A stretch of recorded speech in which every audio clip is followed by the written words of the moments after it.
Bayangan di balik gemerlap Gangnam, Oppa Gangnam Oppa Style. Gangnam Style. Di jantung kota Seoul yang gemerlap, perusahaan daya tayang grup menjulang tinggi dan merupakan salah satu dari 3 konglomerat raksasa yang mencengkeram erat denyut nadi ekonomi Korea Selatan. Imperium bisnis mereka membentang dari elektronik hingga otomotif, menciptakan jaring-jaring kekuasaan yang memikat sekaligus menakutkan bagi para pencari kerja. Di antara hiruk-pikuk korporasi, Yoon Heo Min sang pewaris muda daya tayang menjadi sosok yang dipuja dan ditakuti. Penampilannya yang sempurna, kecerdasannya yang tajam, dan kemampuannya yang luar biasa telah mengantarkannya ke kursi direktur muda yang prestisius. Namun di balik kesempurnaan itu, Yoon Heo Min menyimpan rahasia kelam yang tak pernah terungkap.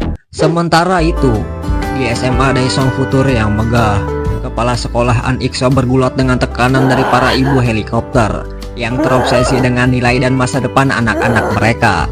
Desas-desus tentang kedatangan seorang murid pindahan dengan nilai sempurna dan peringkat 1 nasional memicu kepanikan dan kemarahan. Jo Hye-jo, seorang istri direktur rumah sakit yang berpengaruh, tampil sebagai pemimpin protes. Dia merasa dikhianati karena investasi pribadinya pada An Ik-seo terasa sia-sia. Sebulan yang lalu, An Ik-seo ternyata menerima kunjungan yang tak terduga yang mencekik hidupnya. Seorang pria misterius muncul di kantornya, membawa serta bukti-bukti korupsi yang telah ia lakukan selama bertahun-tahun. Pria itu mengancam akan membongkar aibnya ke publik jika An Ik-seo tidak menuruti perintahnya. Dalam kepanikan yang mencengkram, An Ik-seo bertanya apa yang diinginkan pria itu. Jawabannya sederhana namun mematikan. Seorang murid pindahan akan datang ke sekolah ini, dan kau harus memastikan kepindahannya berjalan mulus tanpa hambatan. Jo Hye-jo yang merasa masa depan putranya terancam naik pitam. Ia mengancam akan membongkar semua kebusukan An Ik-seo ke hadapan media, seolah ancaman itu masih belum cukup untuk meredakan amarahnya dan menamparnya dengan keras. Di tengah ketegangan yang mencekam, muncul Lee Mi-seo, seorang wanita cantik dengan pengaruh besar di dunia pendidikan Gangnam. Setelah pertemuan yang mengubah hidupnya dengan Kim Hyun-sung, Lee Mi-seo menjadi sosok yang disayangi oleh ibu mertuanya. Nilai putranya meroket dan reputasinya di Akademi Distrik Gangnam melonjak tajam. Kim Hyun-sung kemudian memintanya untuk menyebarkan informasi di web cafe, yang menyebabkan ledakan keanggotaan di kafe Sky Mom Daechidong. Hasilnya, Lee Mi-seo menjadi pengelola kafe persiapan ujian masuk sekolah terbesar di Gangnam, membuat reputasi dan pengaruhnya menjadi semakin besar. Lee Mi-seo menyatakan dengan tenang bahwa murid pindahan itu, Kim Hyun-sung, adalah teman putranya dan datang ke sini untuk membela dirinya setelah mendengar tentang keributan tersebut. Para orang tua dan Jo Hye-jo yang gentar akan pengaruh Lee Mi-seo terpaksa mundur dengan kekesalan yang tertahan. Setelah masalah mereda, Lee Mi-seo melaporkan situasinya kepada Kim Hyun-sung, yang hanya mengangguk berterima kasih. Alasan Kim Hyun-sung memilih SMA Daejeon Futur adalah karena tempat ini merupakan tempat Golden Circle yang paling aktif di kota Seoul. Dia tahu bahwa jika dia sebagai siswa nomor 1 di seluruh negeri tiba-tiba pindah ke sana, mereka pasti akan langsung menjadikannya target. Namun alih-alih takut, Kim Hyun-sung justru menyambutnya dengan gembira, karena impiannya untuk terjun ke dunia intrik dan kekuasaan Gangnam akhirnya terwujud. Tak lama kemudian, Kim Hyun-sung menerima panggilan telepon misterius. Dia memberitahunya bahwa ada permintaan masuk dari Golden Circle untuk menyingkirkannya. Sementara itu, seorang bawahan Yoon Heo Min melaporkan dengan suara tergesa-gesa bahwa Kim Hyun-sung bukanlah target sembarangan. Dia sudah pernah menjadi target sebelumnya. Tugas itu awalnya diberikan kepada Kang Tae-gu, tetapi karena gagal, tugas itu kemudian dialihkan kepada Jung Chan-soo yang sekarang menjadi klien VIP. Setelah itu, ada laporan yang mengatakan bahwa tugas itu telah diselesaikan dengan sempurna. Namun setelah diselidiki lebih lanjut, ternyata tugas itu gagal total. Diduga identitas klien telah terungkap dan orang-orang yang terlibat telah menerima hukuman. Setelah ditelusuri lebih dalam, terungkap bahwa broker Jung Chan-soo dan Choi Tae-jun ternyata telah disuap oleh Kim Hyun-sung. Begitu dia mengetahui hal ini, dia segera mencari Jung Chan-soo. Tetapi karena dia sudah kabur dan menghilang tanpa jejak, pergerakannya sangat cepat dan rapih untuk sesuatu yang belum direncanakan sebelumnya. Dia mulai curiga bahwa keberadaan Jung Chan-soo di Golden Circle selama ini adalah untuk mencari informasi dari dalam. Yeon Hyo-min bangkit dari kursinya dengan marah dan menginjak batang leher si pelapor dengan kejam. Ia merenung dalam-dalam, matanya berkilat-kilat. Jika berita ini sampai tersebar, anggota Golden Circle pasti akan gelisah. Lalu muncul variabel lain yang tidak bisa dia kendalikan. Kemunculan anak ini sangat menarik baginya, padahal dia bisa saja lulus dengan tenang di Daesan. Tetapi dia malah memilih pindah ke Seoul, yang artinya dia datang ke sini pasti bertujuan untuk mengacaukan Golden Circle. Memikirkan hal ini, ia jadi geli sendiri. Bagaimana tidak, polisi, jaksa, media, bahkan politisi, semuanya berada di bawah kendali kekuasaannya. Dan tiba-tiba ada seorang anak yang ingin mengacaukannya. Dia jadi ingin tertawa terbahak-bahak. Akhirnya dengan tawa yang sinis yang tersungging di bibirnya, dia memerintahkan bawahannya dengan suara dingin, hancurkan Kim Hyung Sung dalam 1 bulan setelah sekolah dimulai. Pembukaan tahun ajaran baru, pembukaan perang. Senjakala perintah itu bergema, Golden Circle bersembunyi dalam rapat sunyi. Di depan layar proyeksi, seorang analisis menyampaikan briefing mendalam, merinci riwayat dan potensi ancaman yang mungkin ditimbulkan oleh subjek. Seorang analisis menjelaskan di depan layar, menurut kami, analisis awal menunjukkan bahwa Kim Hyung Sung merespons sistem Golden Circle dengan tingkat pemahaman yang mengkhawatirkan.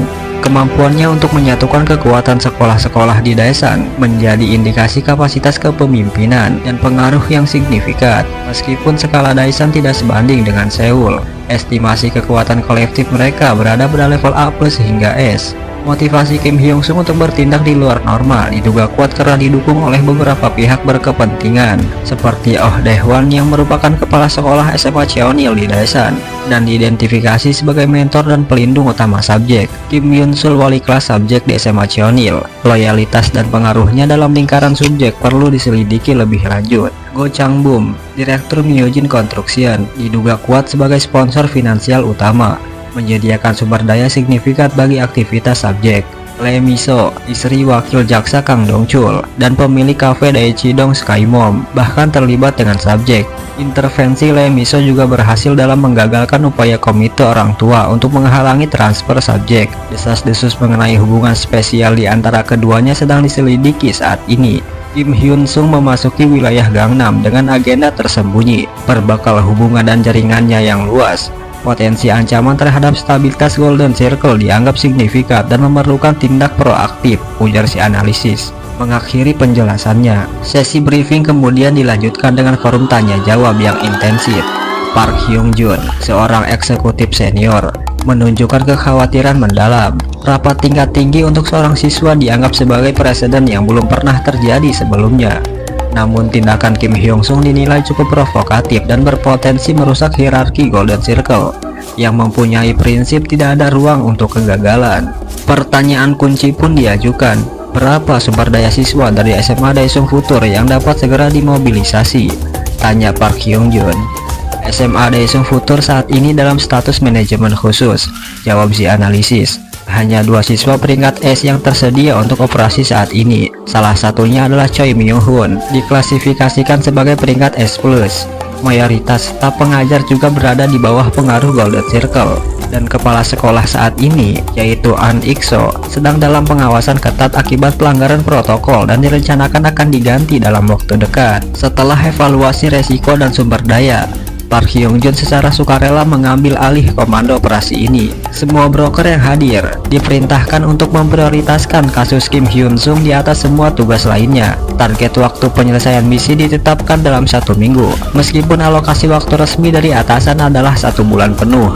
Park Hyung Jun menyatakan keyakinannya untuk melampaui ekspektasi waktu tersebut. Kim Hyung Sung tiba di SMA Daesung Futur pada hari pertama tahun ajaran baru. Atmosfer Gangnam langsung menyergapnya. Arsitektur modern yang menjulang tinggi bagai menembus langit, deru lalu lintas mobil-mobil mewah yang tak henti, dan ritme kehidupan yang berdenyut cepat. Semua ini adalah antitesis dari kehidupan pedesaan yang selama ini ia kenal.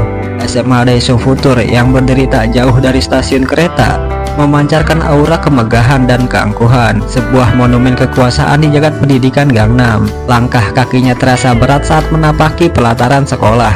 Pikirannya berkecamuk oleh dendam yang membara. Begitu memasuki ruang kelas 3, sambutan sinis dari Jang Won-ki, sang wali kelas, langsung menyambutnya. Sebuah perintah singkat untuk memperkenalkan diri terlontar dengan ketus. Tanpa menghiraukan ucapan merendahkan itu, Kim Hyung Sung memperkenalkan dirinya dengan singkat dan tanpa ekspresi. Setiap guru pelajaran yang memasuki kelasnya, bagai paduan suara yang sumbang, terus-menerus melontarkan sanjungan hambar, terbungkus perasaan was-was yang kentara, seolah tersirat ancaman halus bahwa nilai-nilainya akan dengan mudah mereka permainkan. Darah Kim Hyung Sung terasa membeku, dingin menyergapi setiap sudut nadinya, menanggapi niat-niat busuk yang terpancar jelas dari sorot mata mereka. Ketika bel istirahat berdentang, alunan sarkasme dan ejekan dari para murid kelas pun mulai menghujaninya. Namun Kim Hyung Sung tak sedikit pun terpengaruh oleh provokasi remeh itu. Ia memilih untuk tetap duduk tenang di mejanya, tenggelam dalam kesunyian buku-buku pelajaran. Akan tetapi, keacuhannya ini justru menjadi api yang menyulut amarah. Sang pengganggu itu menghampiri meja Kim Hyung Sung, mulutnya penuh dengan omong kosong yang tak berarti. Kemudian secara tiba-tiba, ia menampar keras wajahnya sendiri. Seketika itu juga, tubuhnya ambruk ke lantai, berpura-pura terjatuh dan berteriak histeris seolah-olah Kim Hyung Sung telah memukulnya dengan brutal. Akhirnya, kedua remaja ini digiring menuju kantor wali kelas. Di sana Jang Won Ki tanpa ampun langsung memarahi Kim Hyung Sung habis-habisan. Kata-kata kasar meluncur deras sebagai air bah. Kim Hyung Sung berusaha menjelaskan duduk perkara dengan tenang, menegaskan bahwa ia tak bersalah dan tak pernah sekalipun menyentuh wajah lawannya. Namun Jang Won Ki seolah enggan melepaskan cengkeramannya, lantas meminta keterangan dari teman sang pengganggu yang konon menjadi saksi mata kejadian tersebut. Tentu saja mereka dengan kompak membelanya, melontarkan keterangan palsu yang membenarkan kebohongan bahwa Kim Hyun Sung tiba-tiba memulai perkelahian dan memukulnya secara sepihak tanpa alasan. Intinya, apapun dalih dan pembelaannya, Kim Hyun Sung telah terjebak dalam jaring rencana busuk yang mereka rajut sejak hari pertama sekolah. Dan dari kejadian ini, ia menarik kesimpulan pahit bahwa Golden Circle pasti telah mengantongi semua informasi tentang dirinya. Tak ada satupun yang luput dari pengawasan mereka. Di tengah perenungan yang getir dan makian batin yang tak tertahan, Kim Hyun Sung akhirnya membulatkan tekad untuk mencari keadilan melalui jalur hukum. Kantor polisi menjadi tujuannya. Tanpa disadari oleh siapapun, Kim Hyun Sung ternyata telah merekam semua rangkaian peristiwa yang baru saja terjadi dengan kamera mikro yang tersembunyi di dalam pulpennya. Kini ia memiliki asumsi yang cukup, bukti tak terbantahkan untuk melaporkan kejahatan ini.